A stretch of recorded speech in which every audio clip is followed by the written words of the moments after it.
on, y'all. From the West Coast to the East Coast and everything in between, folks. From Eve After Dark to concerts in the park, you are live with yours truly, Lonzo, the godfather of West Coast hip hop. And today I had to go on my Rolodex, folks. I had to go dig this one up.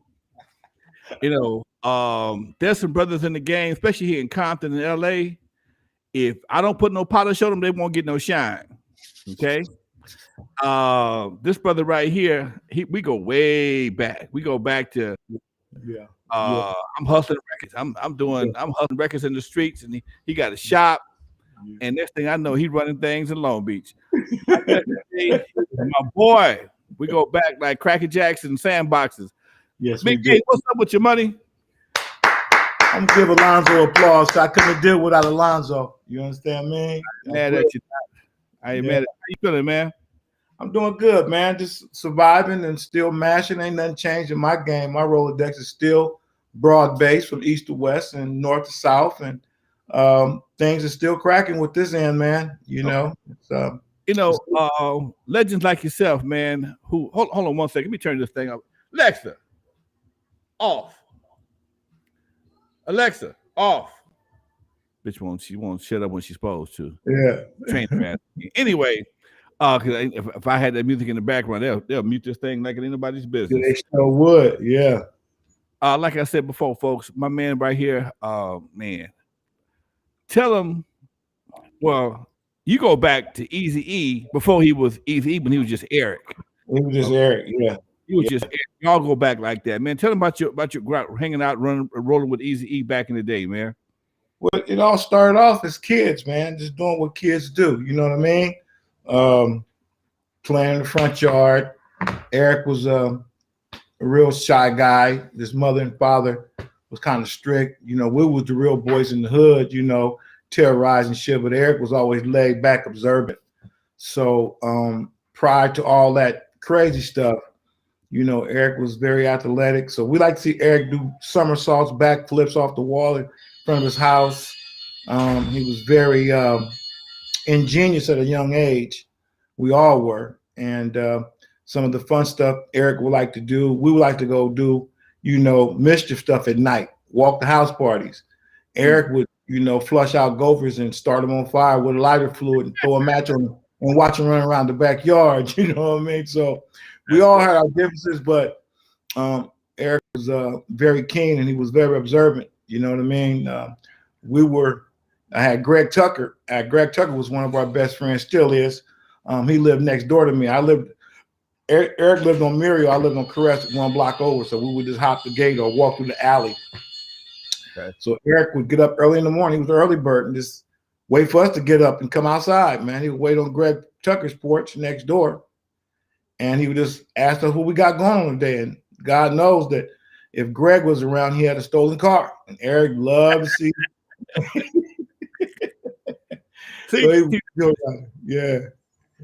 These stories you ain't gonna hear. Yeah. You ain't gonna hear them on no documentaries because they don't know to ask the questions, man. See, how many documentaries you been in, Arnold?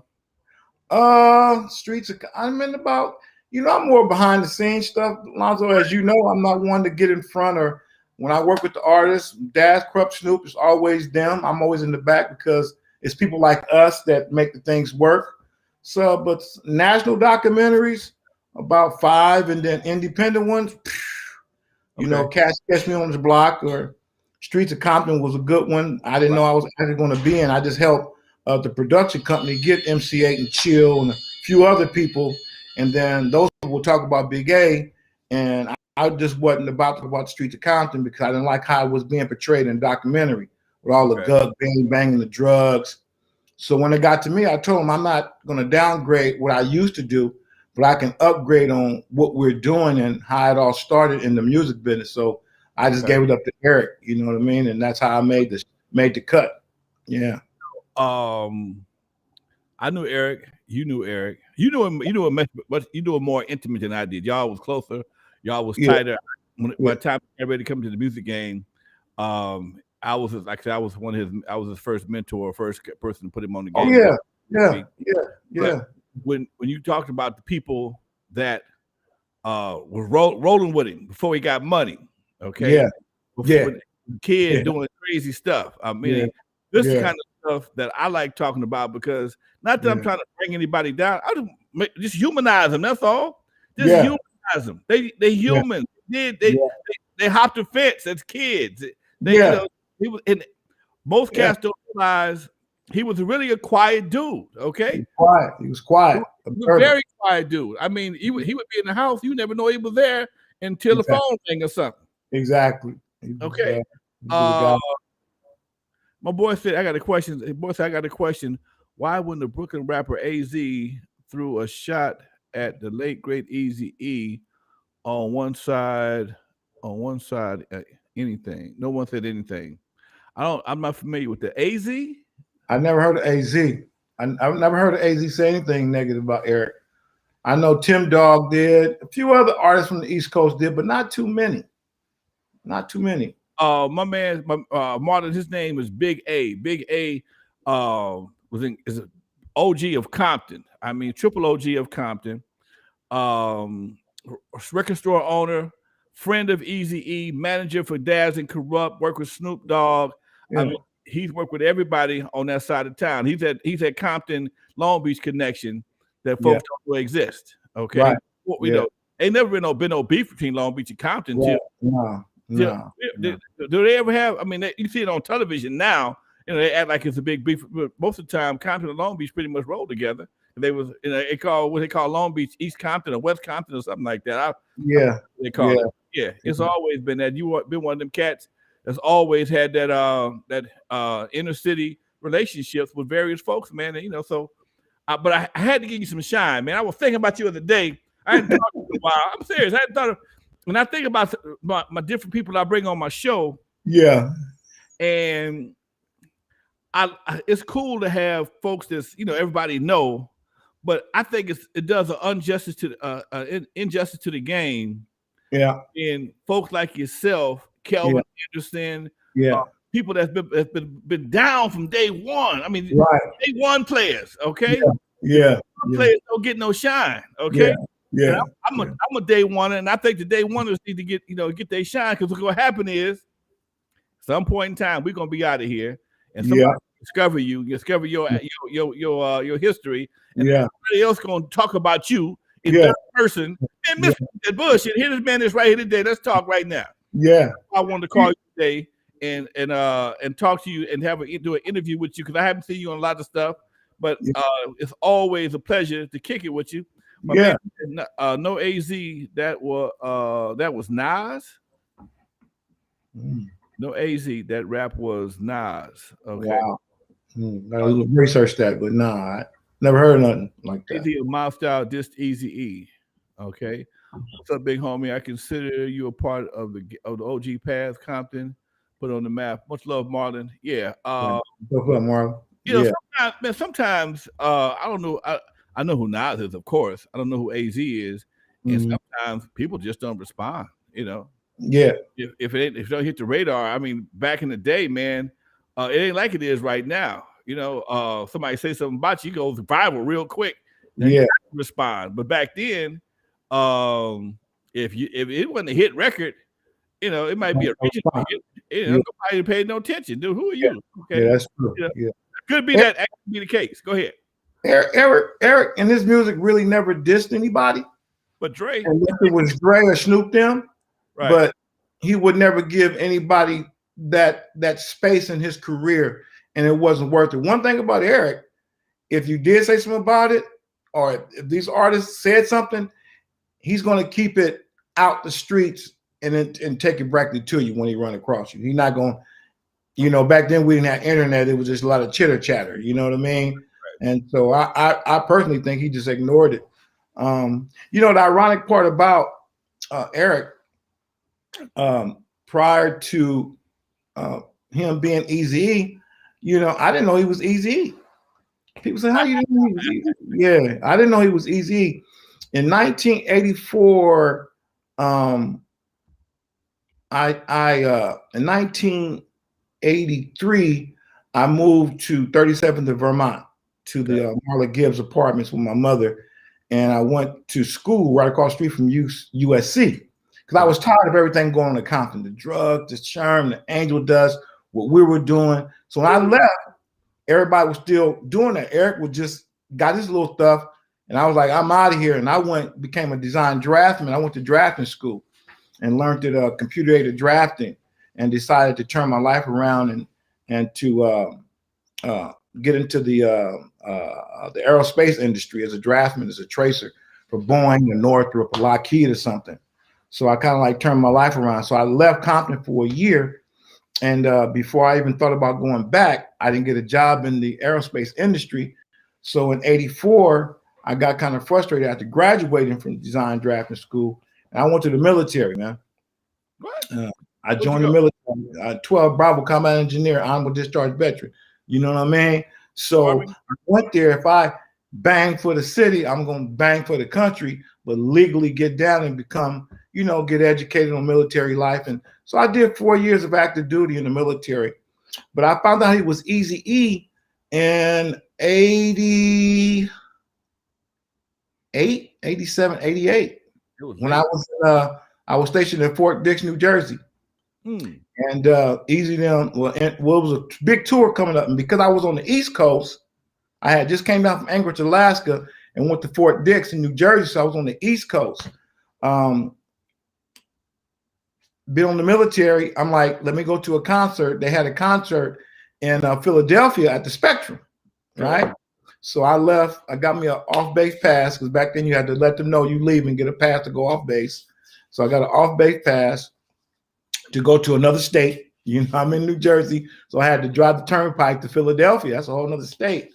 So I got my pass, and I went to the Spectrum Arena, and I went there to see Kumo D, Heavy D and the Boys, Fat Boys, LL Cool J, Big Daddy Kane. I'm into that because I was out there. That's all I heard. Right. And I remember being in nosebleed seats, man, and all the big acts came, and I'm waiting for, I think Big Daddy Kane or Dougie Fresh was the headliners, and they came out with, "Are y'all motherfuckers ready for some niggas straight out of Compton?"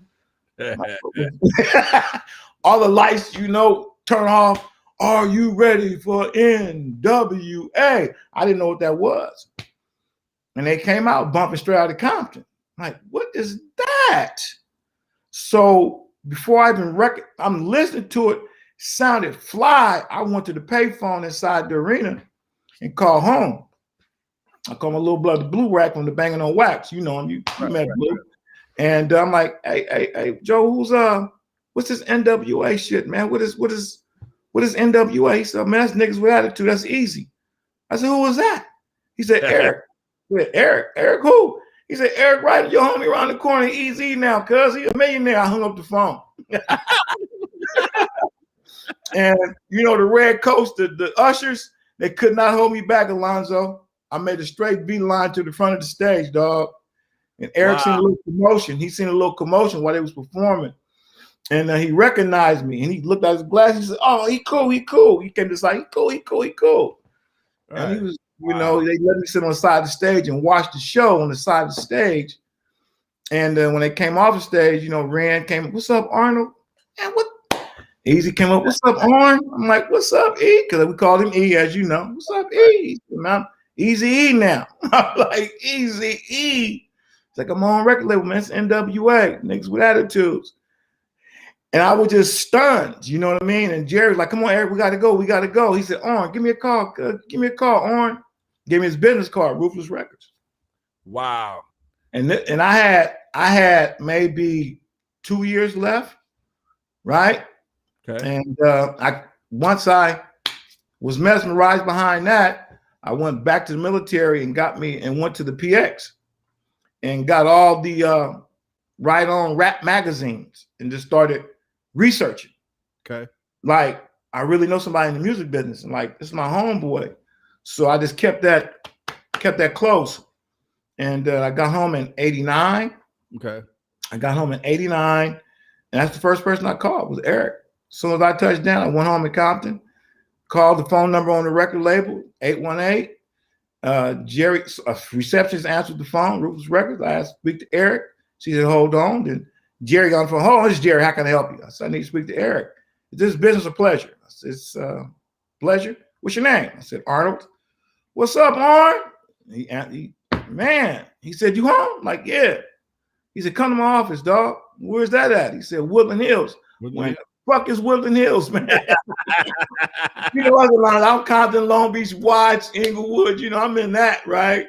Never zoned out, and I borrowed homeboy's car, and I went to his office, man. And he kind of like laid everything out to me, man. Just opened up things that I heard that happened between the team, and you know, and he said, I'm putting it back together. You know, he let me know what really broke up the group and showed me some things, and I kept it to heart. Didn't understand it when he was showing me, but as I, you know, started getting in, but I was civilian. I started working at the shipyard, so we would just keep in touch. Okay. How you going? I'm going out of town. I'm gonna come to the house. So he would come to the house in Compton, right? You know, we still got the property over there. Wow. So I go out there and chop it up with him, and it was just regular home. It wasn't nothing about the business. He never changed, man. He never changed. Never changed, man. Never changed. He never went Hollywood on you, man. Yep, he never did. That's the one thing I respected about him. You know, I work with Dre, I work with Cube. I'm not saying they went to Hollywood. Yeah. One of all the cats that came out of here that hung around my house. Yeah. Only one that came back on a regular basis. When he got rich, he came back. He come out and hang out. You know, he watched the Yellow make them porns. Yeah, exactly. But you know, he come out and hang out and kick it. He would meet the twins over here sometimes because he knew John and Jacob. Yep. Where I lived at, he can walk down the street and nobody gonna mess with him because at that time I was the youngest cat in the neighborhood. And he could, you know, be out the front with, you know, ain't no groupies, ain't no neighbor, gangs over here, whatever the case may be. Right. He would just meet him over here because he be someplace he ain't got no business being at nighttime. Yeah. To his girl, okay. So he can't go over here, so he meet him over here, and he can take John and then roll out from there. Okay. That's one thing about Eric, man. He had mansions, but he'd stay in the hood, stay in Norwalk by the freeway. You know what I mean? Downey. You know what I mean? And I was like, he was just a regular dude, man. You know, just regular. And I like, you know, what happened. He was very keen on what was happening in the community, you know. And when we did that Tweety Bird Loc album with Tweety Bird, rest in peace. Tweety came on our block and asked for some rappers because he got writer's block on his project. So at that time, there was a lot of people, you know, not communicating with Eric. I guess everybody thought he owed him something. You know what I mean? What you mean by that? Well, because of the dudes, you know, people he hung out with, and you know, if you were an artist, say like the homies that was hustling didn't have an issue with Eric. That was just love, you know what I mean?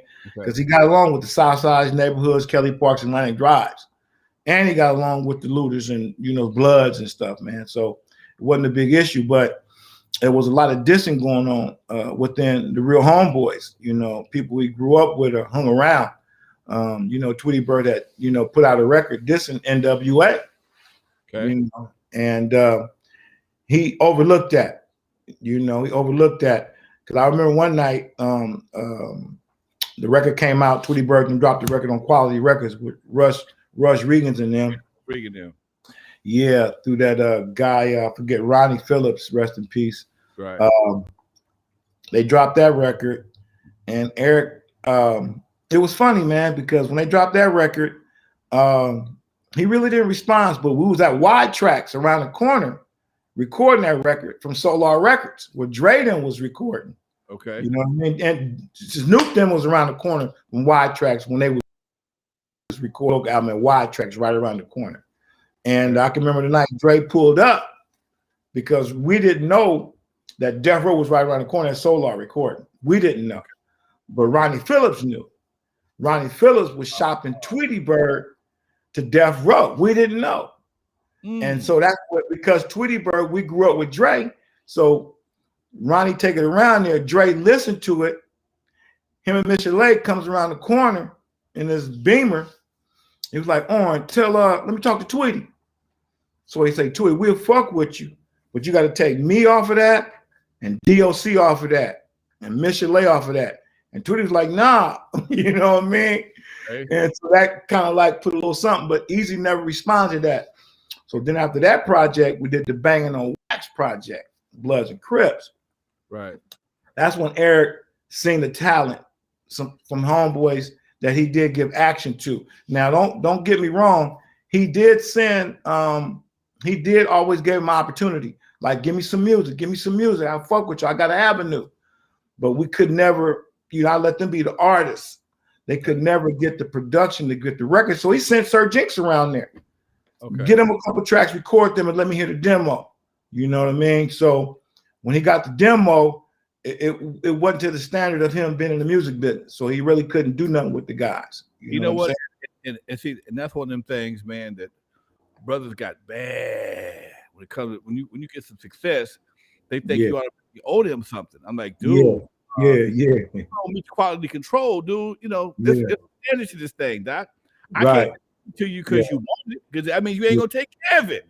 Right. Yeah. You respect it. Okay. Just like I'm supposed to give you something. Yeah.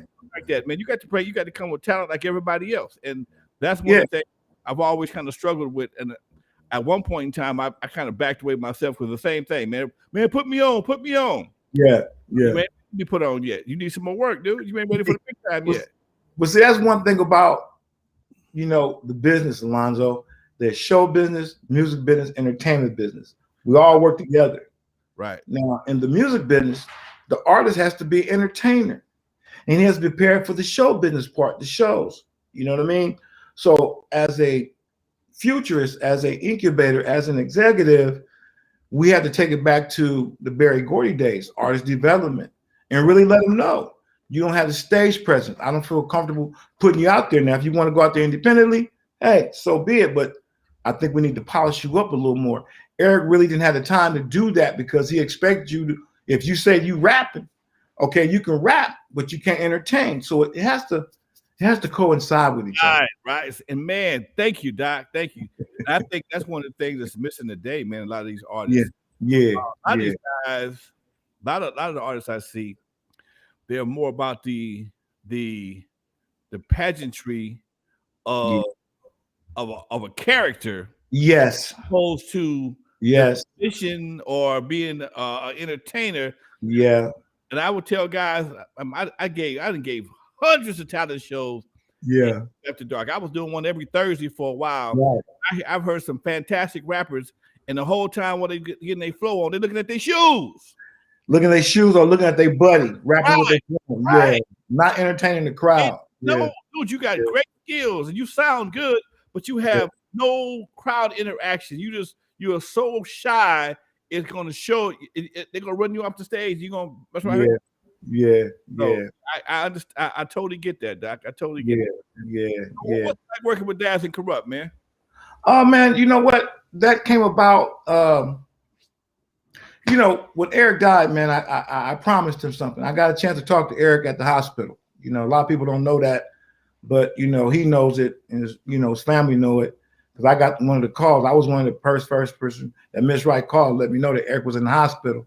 You need to go sing. So she let me know that he was at Cedar Sinai on the 5th floor, but she didn't know what room. So immediately me and Blue Rag went up there, and it was like regular. His name was on the nursing board, Eric Wright room. And it's ironic. He was in room 5105. And I'm like, man, that's crazy because he had an album called 5150. Right. So it got spiritual. When I seen that, then I said, we can't, if the door is closed, we're going to knock on it. But it was open, we're just going to walk in. So the door was closed saying, please knock before entering, So we did knock on the door. But prior to that, let me back up. But prior to that, because I knew I was going to sing, we went and got Get Well cards, We Love You cards. And I had homies and family members sign it from people that he grew up with, some of the homies in the hood, Blue Accent Low, always back to the house friends. Right. So I took them up there with some flowers and balloons and stuff and knocked on the door. And the nurse came out, how can I help you? So we just said, Eric. She said, what's your name? I said, Orlin Joe. She said, hold on. So he said, Eric is really weak right now. He just came off a blood transfusion. Oh, okay, cool.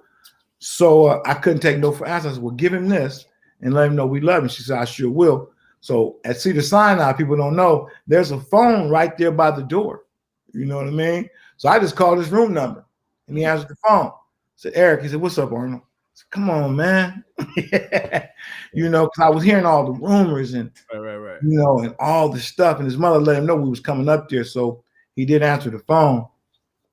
And we chopped it up. And I was kind of letting him know, man, we really need you out here, Eric. You know, these death row dudes is really matching on us. And you need to, you know, tighten that up. He said, Orrin, good looking. I am. I'm going to do my best. I said, Eric, if ain't nobody ever told you, cuz, we love you. We really do. Because he never heard that from people. He probably heard it from girls, but he never heard it from the homeboys. So we love you, man. Get well and come home. So what happened, not even, I think later on that night, Tamika went up there and seen somebody was in the room. She said, Eric, who was up here? He said, Arnold and Joe. So that's when they moved his body and took his name off the thing, shot him to the next floor.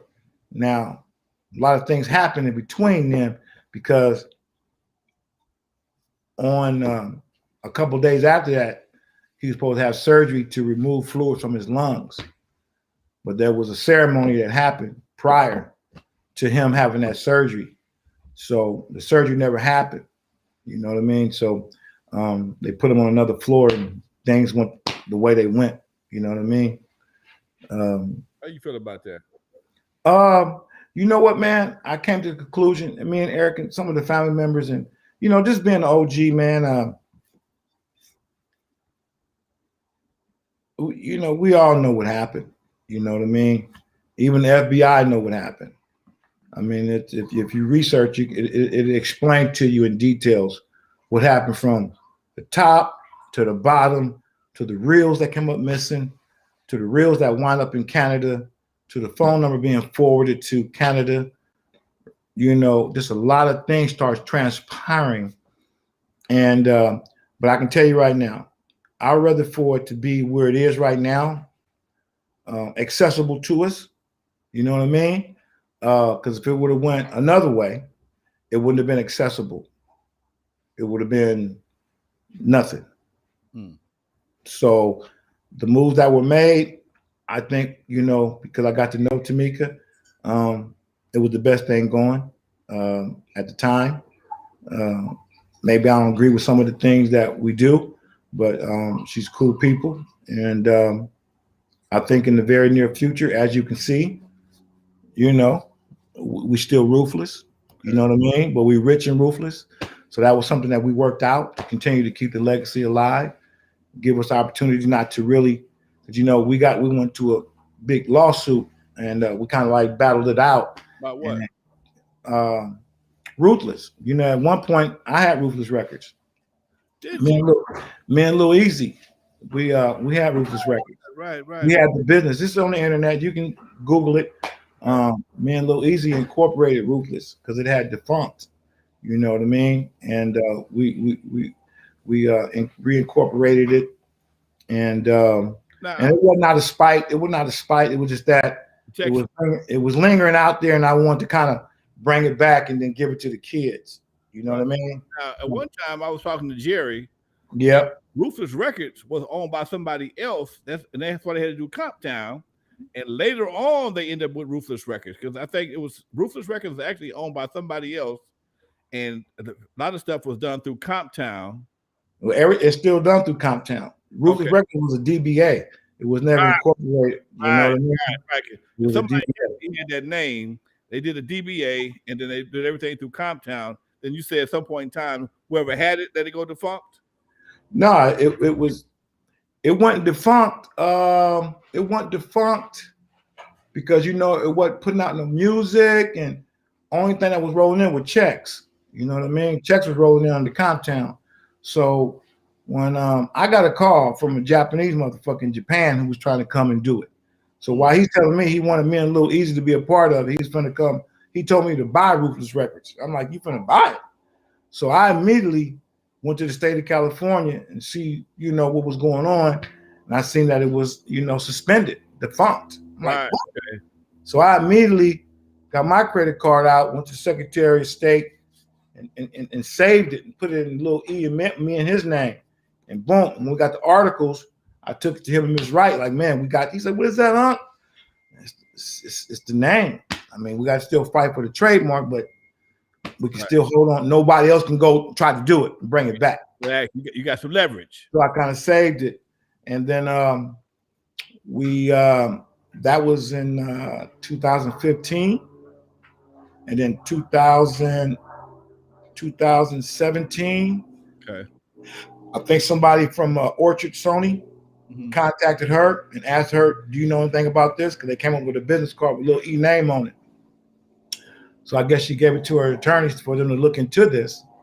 Okay. And then they went to the state of California and seen who names was on it. And then a big lawsuit came. So the lawsuit was it was a federally traded. She sued me and Lil Easy, Eric Wright Jr. and Arnold E. White. Okay. You know what I mean? And she didn't sue us to be just rah and try to get millions from us. She really did it to bring it back home and get an understanding why y'all doing this. You know what I mean? Because we got to sit down. I sat down and talked to her. We did see eye to eye at one point, and I just let her know it's going to be Ruthless. Let's just work this out. And she agreed to the name and said, "Y'all rolling with it. If you ever want something from me, just ask me." Because I had a problem with just doing shit. You know what I mean? Just being close to the family, hearing things and feeling for the kid. Because, I started supporting the kids the same day we buried Eric. I was in their life right then and there. Lil E was coming to my record store at 10, 11, 12, 13, 14, 15 years old. Right. Coming hanging out. You know what I mean? And that's how that rolled out. But it wound up working out really good. You see Lil Eric is on Growing Up Hip Hop. Just dropped his first commercially solo project, a single. Got that out the can and getting him revamped and to be the executive because he is the president of Rich and Ruthless and, doing his thing. Man. But how I got with the DPG is, one thing Eric told me at the video shoot, Real Compton City G's is, we were chopping game up. Okay. And he said, "Oh, just get a record shop." Because people don't know, him and Michael Bivins was about to be partners. Who this? Easy E and Michael Bivins was becoming partners. Oh, okay. From Bad Bill DeBoe. Okay. So just because you heard Jay Prince and Irv Gotti and Suge Knight coming together to start their first black-owned manufacturing distribution company, no, that was Eric and Michael Bivins that started that. Okay. His whole get on was, I got about 50 groups signed on. Michael Bivins is hot right now in the East. He's got about 20 groups. So we finna sign all these groups, manufacture them. He said, I got a vendor agreement, me personally, and my label, because he was really independent executive. He wasn't signed exclusively with nobody. He might put JJ Fat over here, and how DOC over here. He never commingled the money. Right. That's the blueprint that I have right now. I'm never commingling the artists that I put out to what we're doing right now. So he told me one thing, to get a record shop. He said, "I want to get a record shop. You get a record shop, man, I'm going to load you up with everything. Just load you up." And he said, "You get a record shop, everybody coming to you, every artist, every record label, everything coming." So I'm working at the shipyard now, though. I'm working as the maintenance coordinator at the Long Beach Naval Shipyard. I'm a civilian, but he just gave me this game. When he passed, we buried him, and I just thought, like, damn, because all the artists was like, didn't know what to do. The label was in shambles, and I know his legacy was getting tarnished. It was just getting drug in the mud. And just being a homeboy, I just let me, fuck with the kids. And then the Long Beach Naval Shipyard closed down. I'm like, man, I can't get back to the streets. I am not going to run back to the streets. That's not happening. Because I'm doing good. I'm a discharged veteran, supervisor shipyard. I'm on the roll. Never thought about the entertainment business day in my life until I thought about what Eric said. He said, get a record shop. So that's when it clicked. And actually, Ice-T was the one I give Ice-T the love for motivating me to get the record shop because I just happened to get invited to a record release party with Ice-T. Something happened to where I was drinking and I stumbled. He was going to stage and I stumbled and it was embarrassing to me. So I said, I can't be. I said, so we got home that night and that's the night I said, you know what, man? Fuck drinking. That is not cool. If we plan on being around people and meeting new people, you can't be drunk and having stinky breath all in their ear talking because, you know, drunks get in your ear. Yeah, homie, woo, woo, woo. Man, cut it. So I was one of them people. So I looked at the man in the mirror and said, fuck that, stop drinking. And then the first thing came to my head when I said it that night, I said, man, I'm going to get a record shop, man. I'm going to get a record shop. Fuck it. Didn't know how. I didn't even know how to get a DBA. I didn't know how to get a sales permit. So I went to my local shopping center around the corner from my house on the Laundry, next to Golden Bird, and just happened to see the Korean manager there. She was collecting rent from the dollar store and everything else. And I asked her, excuse me, I said, you own this place? She said, yeah. I said, how much is the rent? She said, I have 2 buildings available, this one and that one. She said, you can give me $600 for that one, $800 for that one. I said, let me get this one. She said, give me the first and last month and fill this application out. I didn't have $1,200. So I called one of my D-boy cousins in Watts from Hat Gang. Man, I need to borrow $1,500. He's like, man, come get it. So I went there to go get the $1,500. And it was all in ones because he would put all the ones just in a trash bag. Just get the ones, man. The 5, 10, the 20 was off limit. Just get it out the bag over there on this. Take $1,500 in ones. So I walk out of there with a stack right there. One got the money order, called, her name was Fang Shi Wu, called Fang Shi Wu. And she came and got the money and gave me the keys to the building. I didn't, like, man, that was quick. So now I got the building. I just covered up the windows, looked at what I needed. So that's when Royce Fortune and Calvin Anderson and Cletus Anderson, I would go to their stores as a consumer to see how it was set up using my, because remember, I was a draftsman. So now I have to get back to my drafting days and go look at their blueprint. Look where the CDs are stacked at. Look at the vinyl. Look at the posters. Okay, cool. I know what I need to do now. So I started going to furniture auctions that was in Lakewood and stuff. And I bought my showcases for $25 a showcase. Give me all 10 of those. You know what I mean? And I needed the back stuff for the back. Put the CDs on, the back racks. Right. So I started putting everything together. But when it came down to buying the CDs, I went to Warehouse Records and Tower Records and just listen, Lonzo, I couldn't ask nobody for nothing. I couldn't come to you. I couldn't go to Royce Fortune and Calvin Anderson. They were big, you know what I mean? So I would go buy the closeout posters. I went to Tower Records the first day and bought $100 worth of singles at $3.49. I didn't know there was $1.29 and 99 cents. I didn't know about Abbey Road. I didn't know about music merchandises and all the little places on Pico. I didn't. Nobody gave me that, Alonzo. That was part of y'all's blueprint. You know what I mean? So we hadn't met. We must have met because that's all. No, we didn't run across. I seen you from afar. You know what I mean? Okay. I seen you from afar, and so I got the record shop. And I did the grand opening. And I just told myself, I can't be buying posters. There's got to be another way. How they getting 5 Biggie Small posters and putting them on the wall and freaking them out, making them 3D? You know what I mean? Okay. So something just told me to call Universal Music Group, Universal Records from 411. And the lady answered the phone, Universal Music. I said, can I have the promotion department? She said, Urban? Yes. So LaShawn Norton answered the phone. And I said, my name is Arnold White, and I got a record shop in Compton, California. I was told by VIP Records to call you. Maybe you can help me out with some promotional materials. She said, give me your address. We've been looking for a store in Compton. She said, I'm going to send out an FMR tomorrow. You're going to be there? Which hours? I said, 10 to 9. FMR came out, was a field marketing rep. She said, can we have that wall right there? Like, yeah.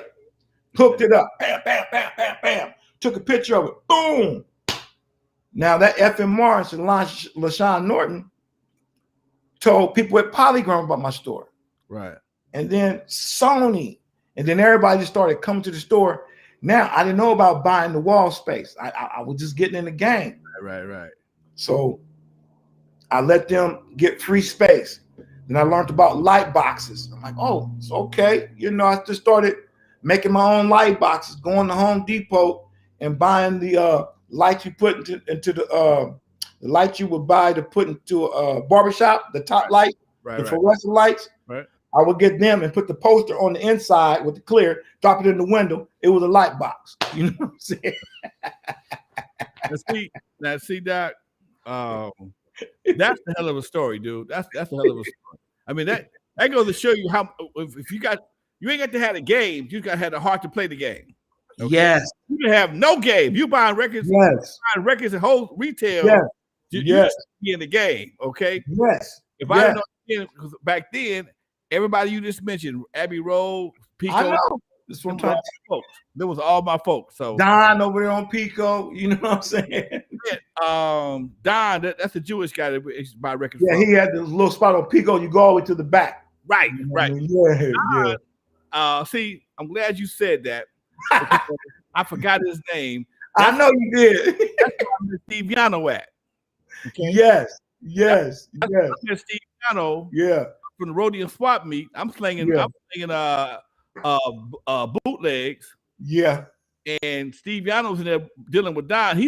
Steve Yano was buying my records from Don. Yes. But Don hadn't bought enough of them to cover Steve Yano. So I walk in to bring him some more. Yeah. He hit me up. And when he hit me up, I thought he was a Fed. I'm like, oh, hell no, I ain't selling you nothing. I'm finna walk up. Yeah. And Don had the co-sign on him. Don said, Lonzo, he's good. He's okay. And that's how me and Steve got hooked up. And that's how Steve came to the house because I had more records at the pad. He followed the home and filled his van. It filled him and Sue filled the van up, and everything else, rest of his history, man. And you made more money dealing directly with Don. Oh, man. Come on, dude. You know, I got a question for you. Because I got a theory. If we was back, now, no, 25, 30 years now. 30 years now? Maybe 20 years now. About 30, man. If we back in the day, the artists of today,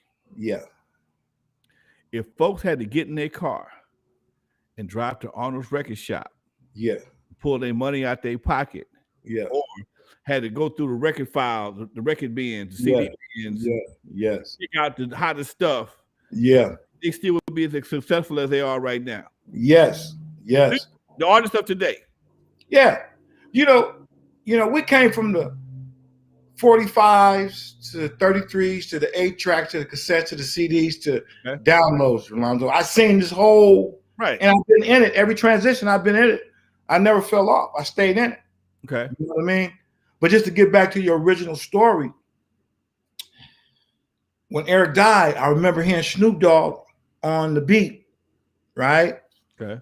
And he was saying, you know, how much he liked Eric because at one point Eric was trying to sign Snoop back in the days. I know that. Yeah, they was hanging out. You know, Warren lived on Thorson, right around the corner from us. Okay. You know, in Compton. Warren Drayton lived in Compton. You know that. Right. On Thorson, around the same street as DJ Speed. Okay.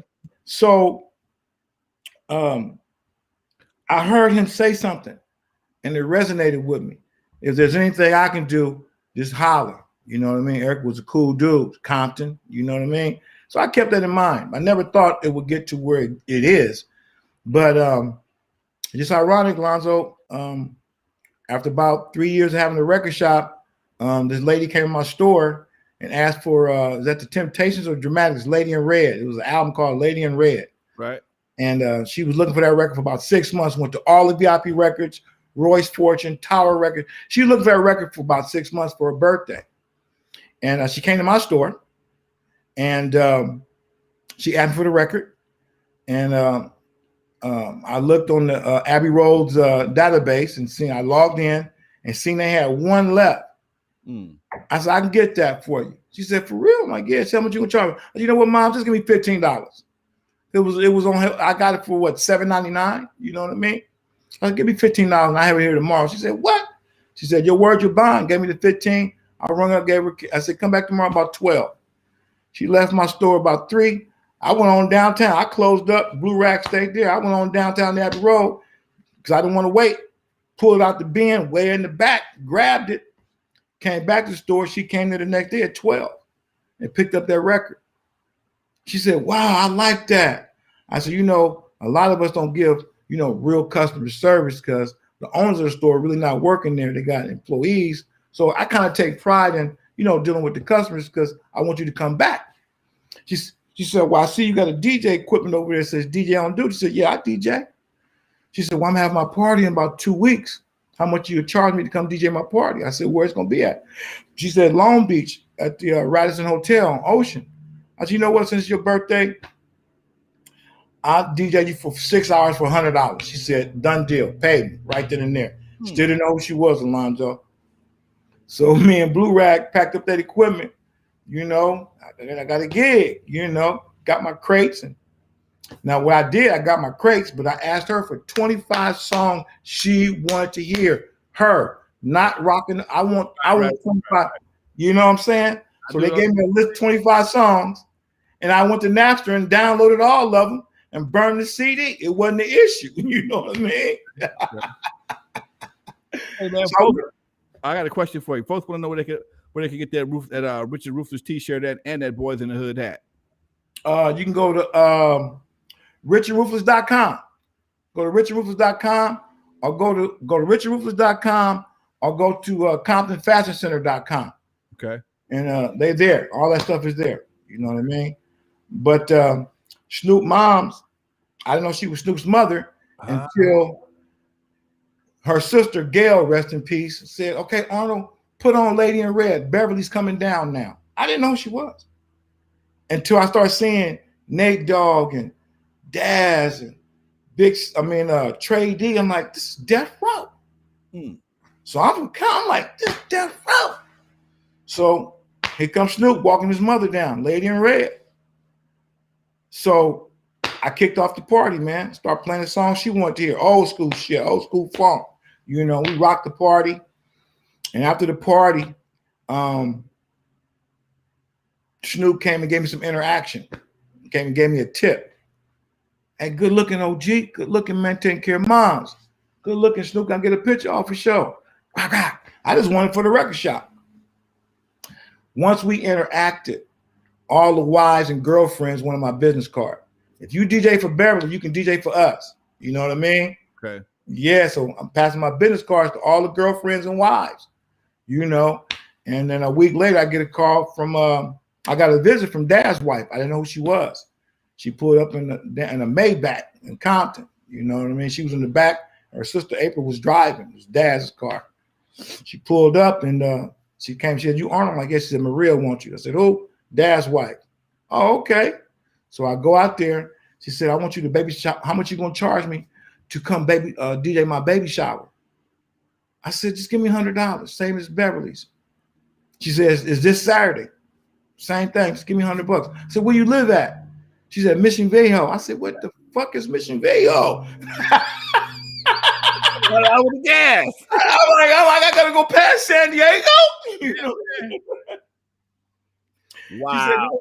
She said, it's in Orange County. She's maybe about 40-minute drive out. Oh, okay, cool. So I went there, man, and walked into Daz's mansion. Oh, you went out, Doc? I did. Why did I go out? Yeah, you blanked out. Anyway, you still there? Yeah.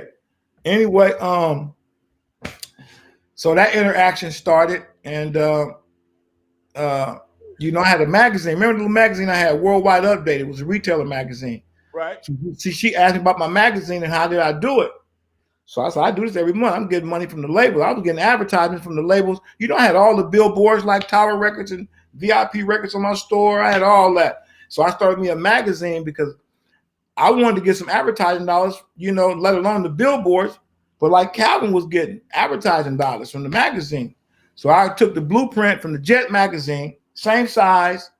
Instead of having Beauty of the Week, it was Artist of the Week. I had my own top 10 charts. I had my own charts and all that. But one thing I did in my magazine, I just didn't run ads for the records. I did write-ups on the executives. I took pictures with the executives. I wrote about Bobby Brown, And I would drop them off at the labels inside the lobbies. Okay. So the executives would see it and give it to the promotion department, field marketing reps, and they used to start blowing me up with ads. I'm getting PO numbers every week for ads. Wow. So I would just have to make up if Polygram, Sony, and A&M Records. Right. They would send me their ads and a PO. All I had to do was press up the book because I used to work with Rap Sheet over there with the boy Daryl James. Yeah, I worked with Daryl James, Soren Baker, all them little dudes, and Sean Johnson and Billy Johnson. I worked with them dudes. They used to come to the store all the time. Come on, my people, man. Lonzo, you already know we did this a lot. You the one who got me into getting in front of the camera in Compton, got my own show. You know that. You know we're using public access, Lonzo. Hey, Doc, I got a question for you. I keep asking about this ring you got from Easy or something like that. What's that about? A ring you got from Easy? A ring? What kind of ring you got? It's up. Look at the chat room right there. You can see it. What's up, OG Alonzo? What's up, Alonzo? I gotta scroll down. I see all my folks in the house. I got Sir Uncle Buck, John Wick. Yep, Wick, Papa 2 1s. Yeah. Mixy vibes. Yeah, it's all love. Jacob Brown. Yeah, it's all love. These are all my folks that, man, they come in and sit with me on every Thursday. I love it, man. That's what we need, support like that. But let me finish this up. Go ahead. Once Maria, which is Daz's wife, started seeing my magazine, she wanted a magazine, but she wanted to make it big. So I helped her publish her magazine. But that started making me I was at Daz's house every day. Every day, I would leave the record shop to the Blue Rag to run, and I would go to Daz's house and sit up with his wife. He was never there. But I got to thinking, damn, look at all these places. This man let me stay at his house with his wife and his kid. I'm like, he must trust me. This is love. Right.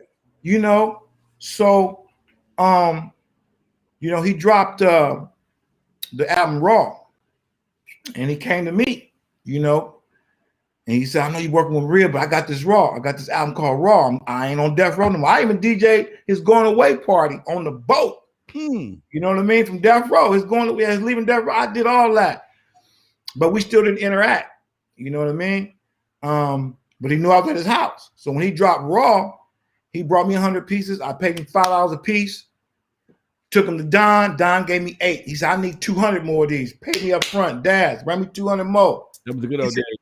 Yeah, he said, man, you didn't know nothing about that? No, Daz didn't know nothing about that game. Right. So I'm burning the house. I'm doing Leimert Park. I'm dealing with Cletus Anderson in Leimert Park. I'm going to Super D's. I'm moving them around, right? And Daz gave me all the CDs to knock. So now I start hitting the swap meets and the mom and pop stops all in LA to San Diego to the Bay. So I just told Daz, look here, man, it'd be better if you just got in the car with me, Daz. I can sell more. He's like, for real? Come on, man. I'm going to ride with you then. Yeah. So he would ride with me in my little E-van. He'd put 1,000 CDs in it. We'd go to every mom and pop shop in LA swap meet. So them buying 5 from me, if I come in there, they buy 30. Yeah. Then we'd come back and do in-store. Yeah. Okay. So we burnt out all the mom and pop stores. Okay. So now I'm like, let's go to Tower Records. So I went to Violet. Violet said, I need a distributor. I just can't do nothing with you. Right, I want it, but I just can't buy it because you got to have a vendor. I got to have a vendor agreement. You need a distributor. I'm like, we're keeping it independent, Violet. So I went to Tower Records. A lot of Tower Records were independently owned franchises. So they could buy directly from the artist and do a consignment deal. Okay. So I went to Marina Del Rey, dropped 50 off by myself, 30 days. Come back in 30 days, we'll pay you what you didn't sell, and what's ever left, we'll do another 30-day consignment. No problem. Dropped that first 50 off of Marina Del Rey. Before I even got, I think I was on my way to San Diego, they put them right on the shelf. Before I got to San Diego, the dude, he said, hey, this Daz Jones record. Who's the distributor? I said, we doing it independently, you know. He said, well, man, you ain't been gone but an hour and 2 hours, and I ain't got about 10 of those left. I need another box. What? He said, I'm gonna cut you a check for all 50 of these. So give me another 50. I see you tomorrow, man. Went back again. He said, I'm gonna call the one in Lakewood. Okay. Because they do consignment. Okay. So he did the one in Lakewood. Now they having their corporate every Wednesday corporate meeting. Right. You know, who's selling, what's that, what can we do? And those two stores like, man, this Daz Jones record, we can't keep it on the shelf. They're like, Daz. Said, yeah, he dropped this record and we put our own barcode on it. They did. Tower Records put their own barcode on it because Daz put a barcode on the artwork. Okay. So Tower Records had a system. They can put their own barcode on it just to put it in the system. It was scanning. Okay. Okay. I knew about SoundScan, but it was scanning now, right? DPG Records, the barcode from Tower Records, it started hitting. So I got a call from, I'm not sure who it was, but they needed 10,000 pieces. No, Tower Records. They said, look here, we want to hook you up with our main corporate account. Want to give you a vendor account. Can you drop ship 10,000 pieces and give us the same deal for 30 days? I'm like, shit. Success is a bitch, ain't it? So I hit Daz up. I said, Daz, what's up, Big A? I need 10,000 pieces. He said, I ain't got 10,000 pieces. I might have 200 pieces. I said, man, I need 10,000 pieces right now. $6 a piece, 60 bands. He said, man, I ain't got it. I said, man, we got to get that. So I said, let me see if I can borrow the money to manufacture it. Because he got it manufactured at Rainbow disc makers. No, he did it at Rainbow. He did it at Rainbow. Yep. He did it at Rainbow. So I went to Don. No, I went to Cletus them at the Lermert Park, right? Right. And I said, hey, man, I need a favor. I need to borrow like $6,000. He said, for what? I said, I got a sale right now to drop ship 10,000 pieces for Tower Records. He said, let me make a call. You know, he got on the phone. He called Southwest Wholesale in Texas. Let me speak to Robert, please. Hey, Robert. Hey, man, I got that Daz record. How many you need? I'm listening to him, right? It's got a game going. He said, I got a pre-order for 30,000 units right now. So I'm listening, right? So they said, so how much you want, Big A? I said, I need $8 a record. He said, shit. He said, what if we press it up? Can we partner with you? I said, I got to go back to Daz. Let me talk. I'm going to call y'all right back.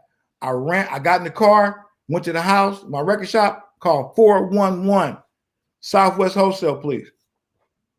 Texas. Call that number. Promotion department. Hold on, Urban? Yes. Hey, my name is Big A. I'm calling from DPG Records. He said, hold on, man. I got somebody want to talk to you. This Daz? I said, nah, it's his assistant. Got me on the phone with Robert, the owner. I said, hey, he said, you got the Daz Jones record raw? I'm like, yeah. He said, look, I got an order right now for 30,000 units. I said, I got one for 10,000 units from Tower. He said, I fulfill that. I will advance Daz. I will give him $8 a record and advance him 200,000 right now to get exclusive distribution on it. Send me the masters and the artwork. I said, I got to talk to Daz. He said, give me an address and I'll overnight this contract and a check. Shoot out to Mission Viejo, told Daz to place it. Man, I said, Daz, we ain't got to go to mom and pop stores no more, dog. This is it. Right. And next day, that doorbell rung. It was FedEx. Now, the ironic part about this, I videotaped me and Daz's interaction. Every time I was in his house, I set up a camera. Just sit up and talk. Doorbell ring. I got it on camera. Doorbell ring. I said, that's FedEx, man. He tore it open. There was the contract. There was the check. I said, the check, you got to sign the contract, Daz. Check ain't good until we give them the masters and overnight this thing back to them. Then they'll clear that check. Because right now it's just a check. They got to push that button in that computer and let the bank know it's good. Right. Man, we overnight that shit back. They said you can deposit that check, get you a car, set you up your own vendor account. What else y'all got? We got Superfly, that whoop-de-whoop. Bring it on. Get you another advance. So that's when things started. Me and Daz locked in because I gave him the Easy blueprint. Remember that? Remember I told you at the beginning. Right. That's what Eric said, because he told me at his video shoot, Real Compton City G's, that he was only getting 68 cents a record. He was one of the highest paid entertainers in the business. Wow. He said Michael Jackson get $1 on. I'm like, what? Right. I said, how do you get? You know, I buy the records for $9. He said, you got to sign the artist, produce the artist, manufacture the artist, distribute the artist. That's it. Hey, Doc, you know what? I'm going to save the rest of this for the next time, man. That's it for the day. We had an hour. I try to keep my interviews down to an hour. You done dropped a whole bunch of fire. See, everything you just said, Arnold, everything I've been saying for the past 2 years. I know, Lonzo. Everything I said, that's why I'm sitting with my mouth shut, because everything I have said the past 2 years, Lonzo, people don't understand how the game, Lonzo. Come on, man. I watched it from afar. Then you brought me into your world with Compton Cable, and come on, man. People don't understand how the game was back. The game was so much more doper back in the days. Yes, y'all get direct deposits. You got to do this, but man, back in the day, you could leave home with a truck. I used to leave home. I had a van. I would leave home, my van full of records. All you could put in my van was air. Only thing that fit in my van would be me and air. I would make my runs. By the time I got through, man, I got 10, 15,000 for the day. Yeah. That's how it was. But I want to leave this one note. I want to give everybody out there some advice that Eazy-E gave me. And this lasts me every day. That's how I met Lonzo.